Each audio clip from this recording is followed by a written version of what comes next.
Selamat siang, selamat berjumpa kembali di kuliah kewirausahaan. Selamat datang kepada mahasiswa manajemen dan mahasiswa akuntansi. Pada kuliah pertemuan yang keempat ini, ya, kita akan belajar tentang bagaimana mengenali, ya, kemudian menyadari serta menangkap peluang usaha. Sebelum kita masuk ke topik inti, kita ingin gali terlebih dahulu apa sih yang dimaksud dengan peluang itu. Bagi orang eksakta, ya, peluang itu didefinisikan sebagai sebuah angka yang menunjukkan kesempatan atau kemungkinan akan terjadinya suatu peristiwa. Ya, sebagai contoh dalam dunia computer science, peluang itu dinyatakan dengan angka 1, ya, sementara yang bukan menjadi peluang itu disimbolkan dengan angka 0. Dan ini biasanya digunakan sebagai dasar-dasar dalam ilmu statistik. Nah, bagi orang social science, nah, peluang itu biasanya diidentikan atau dikaitkan dengan sebuah peluang usaha, ya. Dan secara definisi, peluang itu didefinisikan sebagai sebuah kesempatan yang datang pada waktu tertentu dan tidak boleh dilewatkan oleh seorang wirausahawan untuk memperoleh keuntungan. Ya, sebagai contoh, ya, kalau misalkan kalian familiar dengan sesuatu yang viral belakangan ini, yaitu tanaman janda bolong, ya, harganya mencapai puluhan juta rupiah. Ya, padahal sebelumnya tanaman ini hanya mencapai puluhan ribu rupiah, tapi gara-gara viral, ya, sehingga bisa mencapai puluhan juta rupiah, dan itu merupakan suatu peluang bagi pengusaha tanaman hias, ya. Lalu bagaimana kita melihat peluang usaha? Yang pertama itu bisa kita lihat dari potensi daerah sekitar kita. Misalkan contohnya daerah kita merupakan daerah yang memiliki wisata yang bagus, potensinya sangat baik, dikunjungi oleh banyak turis asing. Tentu kita bisa menciptakan suatu peluang usaha, yaitu misalkan contohnya jasa tour guide, jasa travel, dan sebagainya. Mencari tahu kebutuhan masyarakat sekitar, ya. Jadi kita lihat apa sih yang menjadi kebutuhan masyarakat sekitar. Misalkan contohnya di sekitar kampus tentu banyak bermunculan misalkan usaha kos-kosan, usaha fotokopi, ya, kemudian usaha warung makan, karena kebutuhan masyarakat kampus atau mahasiswa, ya, setelah mereka selesai belajar tentu mereka butuh makan, butuh fotokopi, kemudian mereka butuh penginapan setelah mereka kuliah, ya, bagi orang yang dari luar daerah. Kemudian kita bisa melihat peluang itu, ya, dengan cara bekerja sama dengan usaha lain. Ya, misalkan kita vendor dari suatu usaha kuliner, ya. Kemudian kita bekerja sama dengan Gojek, ya, dalam melakukan penjualan usaha kita. Memulai dari hobi, ya, kemudian mencari peluang usaha dari internet. Sebagai contoh, sekarang di internet itu banyak sekali informasi-informasi, ya, peluang usaha yang sifatnya freelance. Misalkan contohnya yaitu penerjemah freelance, ya, karena kan di dunia internet itu banyak informasi tentang lowongan pekerjaan yang sifatnya freelance. Salah satunya tadi yaitu misalkan penerjemah atau misalkan auditor, ya, yang sifatnya freelance. Kemudian memulai dengan menciptakan hal yang baru, kemudian melihat peluang usaha dari bakat Anda sendiri, yaitu ada kaitannya dengan hobi tadi, ya. Nah, jadi secara teori, secara buku, ya, buku yang kita kutip dari sini dari Pearson, jadi peluang itu, opportunity itu adalah is a favorable set of circumstances that creates a need for a new product, service, or business. Jadi itu merupakan sebuah, ya, suatu kejadian atau keadaan-keadaan yang bisa menciptakan suatu produk baru atau jasa baru atau bisnis baru. Nah, ide yang muncul dari kita, ya, itu bisa menjadi suatu peluang dengan catatan di sini bahwa ide itu haruslah menarik atau atraktif, ya. Kemudian durable atau tahan berkepanjangan, tahan lama. Kemudian harus bisa menciptakan added value, ya. Dan yang terakhir itu harus timely. Timely itu artinya tepat waktu, ya. Atraktif, ya. Misalkan contohnya ide kita itu harus betul-betul menarik minat oleh konsumen supaya konsumen itu mau membelinya, ya. Durable atau tahan lama artinya ide kita yang menjadi peluang bisnis itu harus bisa berjalan dalam waktu lama. Jadi bukan ide yang hanya bertahan sebentar. Added value, ya, artinya ya kita harus bisa memberikan nilai tambah kepada ide atau produk kita kepada konsumen, ya. Kemudian tepat waktu. Jadi artinya ide yang menjadi peluang itu harus bisa kita presentasikan, harus bisa kita eksekusi tepat pada waktunya, gitu, ya. Sebagai contoh, saat ini kita sedang lagi booming-boomingnya tentang teknologi digital. Nah, oleh karena itu banyak sekarang usaha yang bergeser dari yang tadinya sifatnya tradisional, konvensional, berubah ke arah yang sifatnya digital. Nah, ini penjelasannya ya. Attractiveness, durable, creates value, dan timely. Nah, untuk mengidentifikasi peluang itu ada 3 cara ya. Pertama, observing trends, kemudian solving a problem, kemudian finding gaps in the marketplace. Ya, cara pertama observing ya. Biasanya ini kita lihat ya, kita observasi dari situasi-situasi atau faktor-faktor yang sedang trending saat ini. Hal itu bisa dilihat dari faktor ekonomi, faktor sosial, faktor teknologi, dan situasi politik ya. Kita lihat coba satu-satu ya. Nah, faktor ekonomi ya. Faktor ekonomi ini bisa menentukan ya munculnya suatu usaha rintisan baru. Ya, sebagai contoh saat ini kita ketahui bahwa perekonomian Indonesia sedang lemah ya, akan tetapi itu justru bisa menimbulkan suatu peluang yang baru. Sebagai contoh di sini UMKM atau SME, Small Medium Enterprises ya banyak bermunculan yang pada era krisis atau pada masa era pandemi seperti saat ini. Nah, hal itu ya dilihat ya oleh pemerintah kita, maka pemerintah kita ingin lagi lebih mengembangkan bermunculannya usaha-usaha SME atau UMKM, yaitu dengan membuat peraturan yang disebut dengan Omnibus Law atau Undang-Undang Cipta Lapangan Pekerjaan. Nah, salah satu isi dari Undang-Undang Cipta Lapangan Pekerjaan ini adalah memberikan kemudahan bagi terciptanya UMKM baru. Karena selama ini kita ketahui bahwa dalam mendirikan suatu usaha, yaitu baik UMKM itu dikenal dengan ribet, ruwet, dan dipersulit gitu ya. Jadi inilah tujuan pemerintah untuk menciptakan Undang-Undang Cipta Lapangan Kerja atau yang dikenal juga dengan Omnibus Law.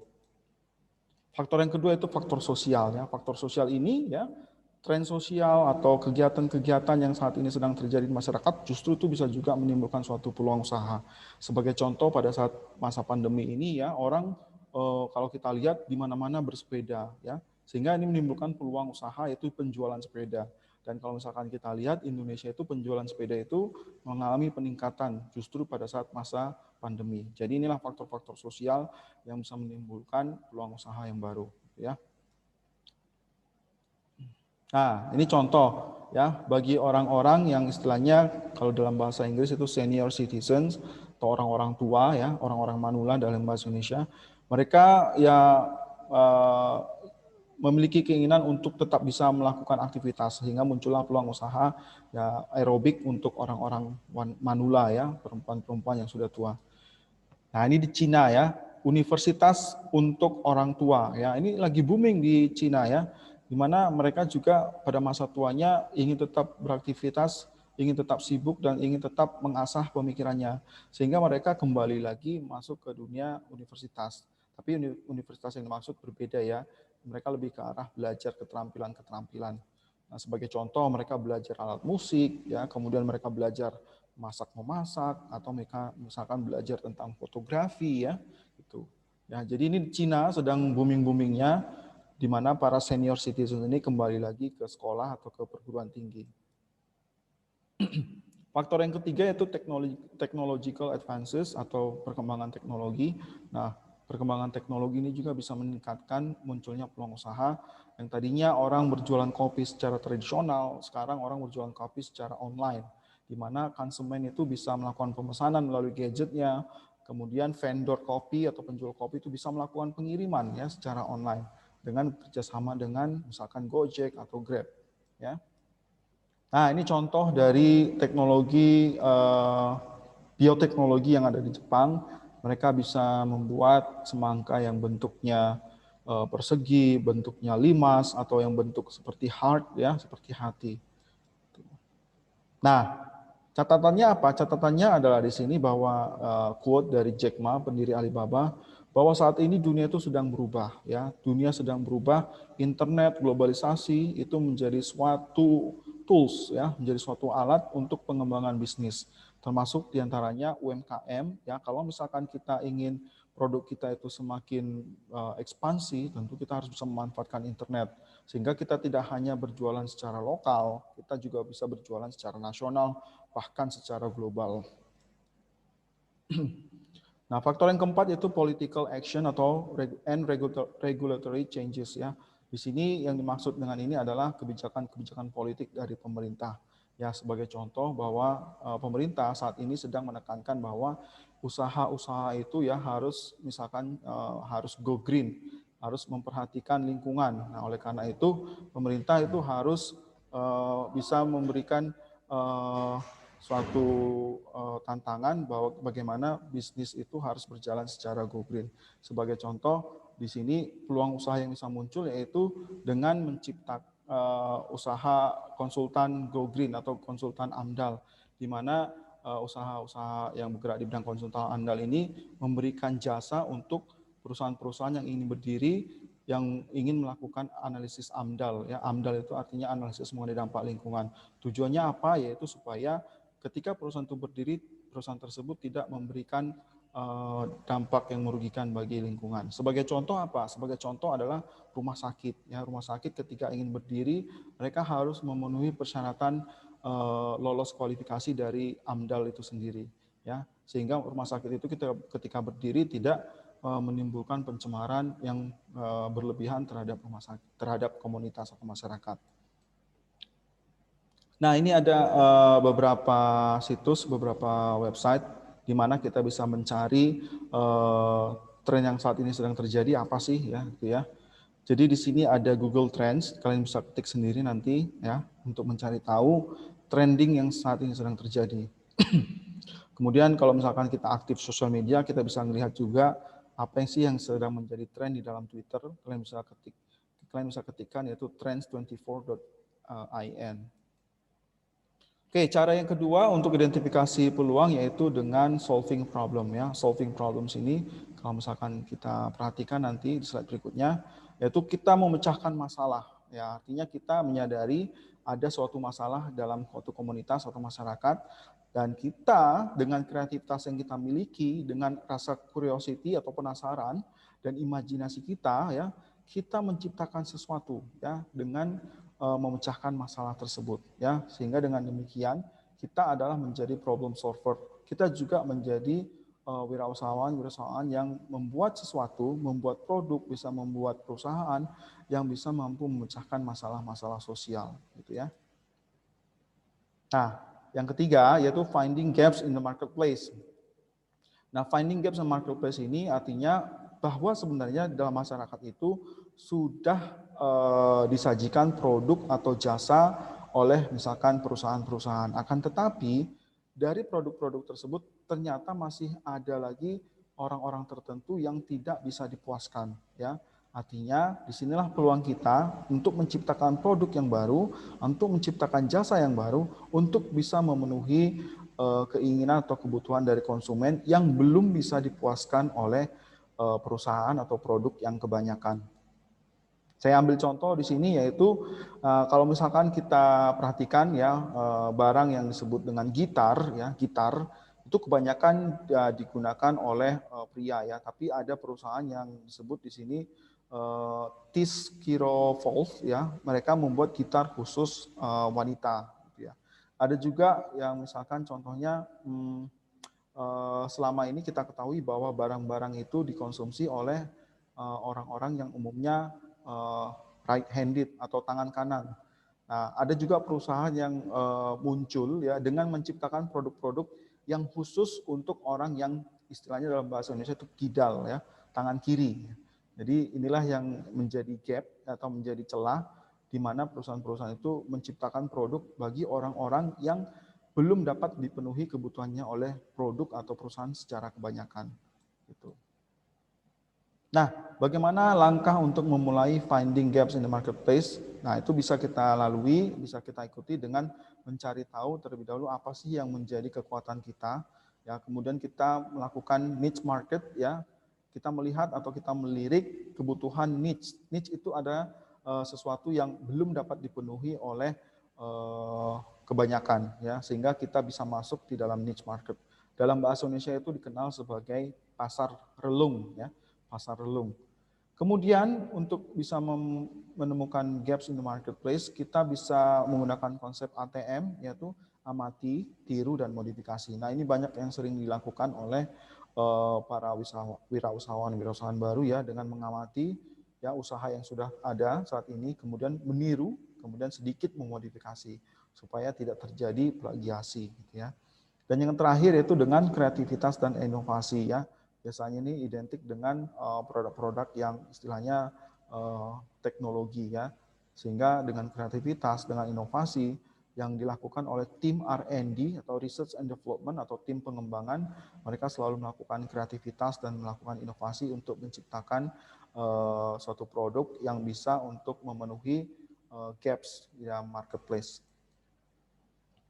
Selanjutnya itu menyadari peluang atau kesempatan. Nah, menyadari peluang atau kesempatan ini dapat dilakukan dengan prior experience, artinya ini merupakan pengalaman sebelumnya yang dialami oleh seseorang. Kemudian cognitive factors atau faktor kognitif, social networks, jejaring, creativity, kreativitas. Kita lihat slide berikutnya ya. Nah, ini diagramnya ya, prior experience, cognitive factors, social network, dan creativity.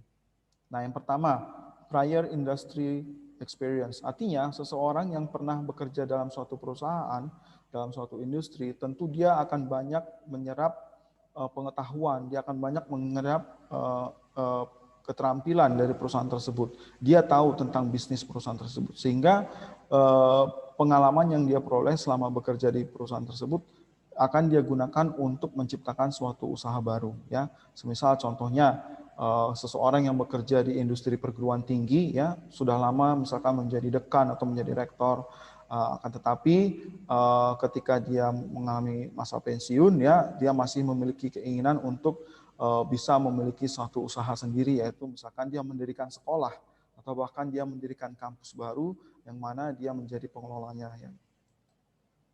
Nah, cognitive factors itu lebih ke arah kalau misalkan dalam bahasa Indonesia itu insting ya. Seseorang yang memiliki insting usaha, yaitu dalam bahasa Inggrisnya itu sixth sense ya. Dia memiliki insting usaha yang mana orang lain itu belum tentu bisa melihat. Sehingga dengan instingnya tersebut, dengan sixth sense-nya itu dia mampu untuk melakukan usaha ya yang istilahnya belum pernah kepikiran oleh orang lain. Gitu ya. Nah, bagaimana dengan Anda? Ya, nanti ini merupakan PR ya bagi kalian. Pernah nggak sih kalian mengalami bahwa kalian itu sebenarnya memiliki insting bisnis atau memiliki sixth sense? Tapi dalam hal bisnis ya, yang menurut kalian ya, oh ini ternyata bagus untuk dijadikan bisnis. Tapi bagi orang lain itu belum tentu bisa dilihat oleh mereka. Ya, ini PR kalian ya. Nanti ceritakan di dalam Google Form ya. Nah, selanjutnya social network. Social network itu bicara tentang jejaring. Nah, biasanya ide-ide yang muncul untuk memulai suatu usaha itu bisa juga muncul dari jejaring yang kita miliki. Nah, tapi di sini agak sedikit berbeda ya. Ada yang menyatakan bahwa ide bisnis itu yang baru itu biasanya muncul di jejaring yang biasanya ikatannya lemah ketimbang di dalam jejaring yang ikatannya kuat. Nah, kenapa bisa begitu? Nah, di sini disebutkan alasannya mengapa relationship yang ada di dalam jejaring itu yang sifatnya lebih kuat itu tidak bisa memunculkan suatu ide baru, karena biasanya orang-orang yang berada di dalam jejaring tersebut mereka selalu membahas ya sesuatu hal atau ide yang dimiliki oleh orang lain. Jadi mereka selalu membahas ide-ide orang lain, kemudian mengupas tuntas sehingga kecenderungannya tidak bisa memunculkan ide baru. Sementara orang-orang yang berada di jejaring relationship-nya itu lemah, mereka umumnya berbicara tentang hal-hal yang berbeda satu sama lain, ya. Sehingga ketika seseorang berbicara tentang sesuatu hal, itu bisa memberikan inspirasi bagi orang lain untuk memulai suatu ide bisnis, gitu ya. Oke, nah selanjutnya itu kreativitas. Nah, kreativitas ini berbicara ya bagaimana kita menciptakan sesuatu yang baru. Dalam bahasa Inggrisnya itu novel, yaitu menciptakan sesuatu ide yang bermanfaat. Nah, peluang untuk bisa menciptakan kreativitas itu tentu harus melalui suatu proses terlebih dahulu. Nah, proses tersebut dapat dilalui misalkan dengan kita learn through collaboration. Artinya kita belajar dengan berkolaborasi. Ya, misalkan contoh lainnya itu kita berasosiasi dengan orang-orang kreatif. Jadi semakin kita sering berkolaborasi atau semakin kita berada di komunitas orang-orang kreatif, tentu kita akan menjadi semakin kreatif. Kemudian yang kedua itu melakukan sesuatu yang kita senangi atau kita cintai, do something you love. Misalkan seseorang yang hobinya, kesenangannya itu memasak, tentu dia akan selalu berimprovisasi atau dengan kreativitasnya membuat masakan-masakan baru yang kemudian itu bisa menjadi suatu usaha yang dijual, gitu ya. Kemudian walk atau actively travel. Nah, walk atau actively travel artinya di sini maksudnya semakin kita sering melakukan perjalanan, semakin kita sering pergi melihat sesuatu yang berbeda, sesuatu yang baru, atau misalkan dalam bahasa asingnya misalkan studi banding, tentu itu kan bisa memberikan inspirasi untuk kita menjadi semakin kreatif. Ya, ini ada suatu penelitian yang dilakukan oleh Stanford, ya, dikatakan bahwa Stanford research has indicated that walking improves creative thinking. Ya, artinya dikatakan di situ bahwa dengan kita melakukan perjalanan itu bisa meningkatkan berpikir secara kreatif, gitu ya. Jadi orang-orang yang sering melakukan perjalanan atau misalkan jalan-jalan ke luar negeri atau misalkan visiting tempat yang baru itu bisa menimbulkan satu inspirasi dan bisa menimbulkan kreativitas bagi individu tersebut. Ya. Nah, ini contoh ya. Mungkin kalian pernah lihat ya, para turis-turis yang istilahnya dari negara-negara mungkin Eropa ya, mereka melakukan perjalanan ke negara-negara berkembang seperti Indonesia, Thailand ya, artinya negara-negara ASEAN. Ketika mereka kehabisan uang, mereka menemukan cara kreatif yaitu dengan misalkan contohnya nih free hugs ya, peluk gratis ya. Siapa sih yang nggak ingin peluk gratis, apalagi bule gitu ya.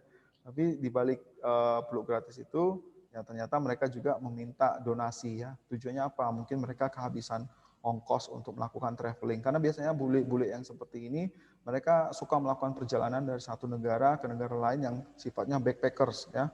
Ya perjalanan murah lah gitu ya. Tapi terkadang mereka juga ternyata tiba-tiba kehabisan duit sehingga mereka harus kepikiran bagaimana cara kreatif untuk bisa mendapatkan penghasilan supaya bisa tetap melanjutkan perjalanan ya. Nah, ini juga ya contoh yang lain ya, help us travel around the world ya. Bantu kami untuk bisa traveling around the world ke seluruh dunia ya. Karena mereka sudah kehabisan duit sehingga mereka memikirkan cara-cara kreatif untuk bisa melakukan perjalanan berikutnya. Oke, nah ini adalah merupakan suatu cara untuk menstimulasi kreativitas dalam diri kita seperti yang disampaikan sebelumnya, yaitu lakukanlah perjalanan. Misalkan sini saya ambil contoh ya, titik poin pertama itu I am a creative person, saya seorang yang kreatif ya, lakukanlah hal-hal yang misalkan go for walk ya, pergi jalan-jalan, move your eyes ya, lihat-lihat sekitar ya, kemudian take breath and enjoy yourself ya, nikmati hidup, kemudian eliminate distances and euros ya, kurangin waktu yang sibuk dengan kegiatan sehari-hari ya, kemudian cobalah cari atau lakukan kegiatan yang sifatnya lebih rileks, lebih santai, lakukan perjalanan sehingga dengan demikian kita banyak belajar dan kita bisa terinspirasi sehingga dengan demikian bisa menimbulkan kreativitas dalam diri kita. Gitu. Ya. Baik, cukup sekian perkuliahan hari ini. Pengumuman ya nanti akan saya sampaikan melalui grup ya, pengumuman untuk mata kuliah kewirausahaan. Demikian, sampai jumpa di pertemuan berikutnya.